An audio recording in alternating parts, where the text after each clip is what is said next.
औज़ुबिल्लाहिमिनश्शैतानिर्रजीम बिस्मिल्लाहिर्रहमानिर्रहीम। अस्सलाम वालेकुम व्यूअर्स, उम्मीद करते हैं आप सब खैरियत से होंगे। अल्लाह के हुक्म से मैं भी बिल्कुल ठीक ठाक हूँ। आज हम एक और न्यू रेसिपी के साथ आए हैं। आज मैं बनाने लगी हूँ सरसों का साग। बिल्कुल हम इसको देसी तरीके से बनाएंगे, तो रेसिपी अपने एंड तक देखने। तो चलिए रेसिपी स्टार्ट करते हैं।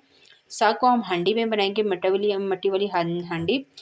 सबसे पहले मैंने सरसों का तेल डाल दिया है तकरीबन आधा कप, और पहले आपने हांडी को अच्छी तरह से गर्म कर लेना है। उसके बाद तेल डालना है। मेरे पास 2 हरी मिर्चें पड़ी हुई हैं और 3 से 4 जवे लहसुन के।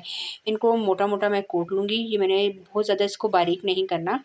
जैसे ही तेल गर्म हो जाएगा तो हम ये चीज़ें इसमें शामिल कर देंगे।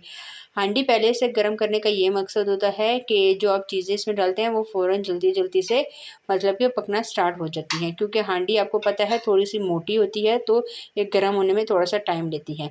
लहसुन और मिर्चों को थोड़ा सा हम फ्राई करेंगे। जैसे ही इसकी खुशबू आना स्टार्ट होगी तो हम इसमें और चीज़ें शामिल कर देते हैं।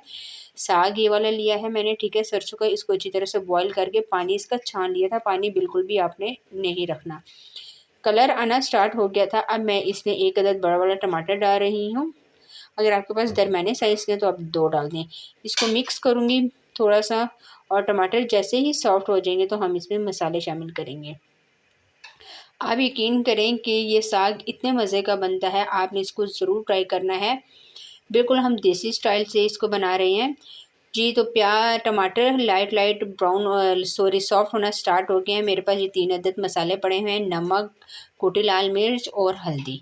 ये 3 मसाले मैं इसमें डालूँगी। अपने टेस्ट के बराबर आपने डालने हैं। मैंने मिर्चें कम डाली हैं क्योंकि हमने इसमें हरी मिर्चें भी डाली हैं।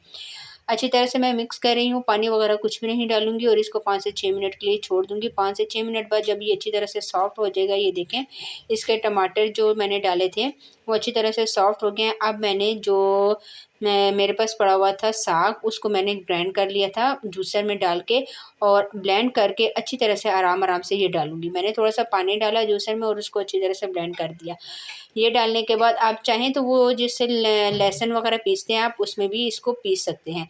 आराम से ये मैं डाल रही हूँ और साथ इसको मिक्स करती जा रही हूँ। अब ये थोड़ा बहुत पतला है, ये जैसे पकेगा तो ये इसका कलर भी चेंज हो जाएगा और ये गाढ़ा होता जाएगा। ये आप देख सकते हैं मैंने सारा डाल दिया है और बहुत ही मज़े की खुशबू आना स्टार्ट हो गई थी तकरीबन। अब आपने 15 मिनट हल्की आंच पे इसको पकाना है। पहले आपने 5 से 6 मिनट मज़ीद इसमें चम्मच चलाना है और उसके बाद 15 से 20 मिनट तक हल्की आंच पे ये पकेगा, और इसका फिर मतलब कि जो जायका है वो बहुत ही मज़े का आने वाला है।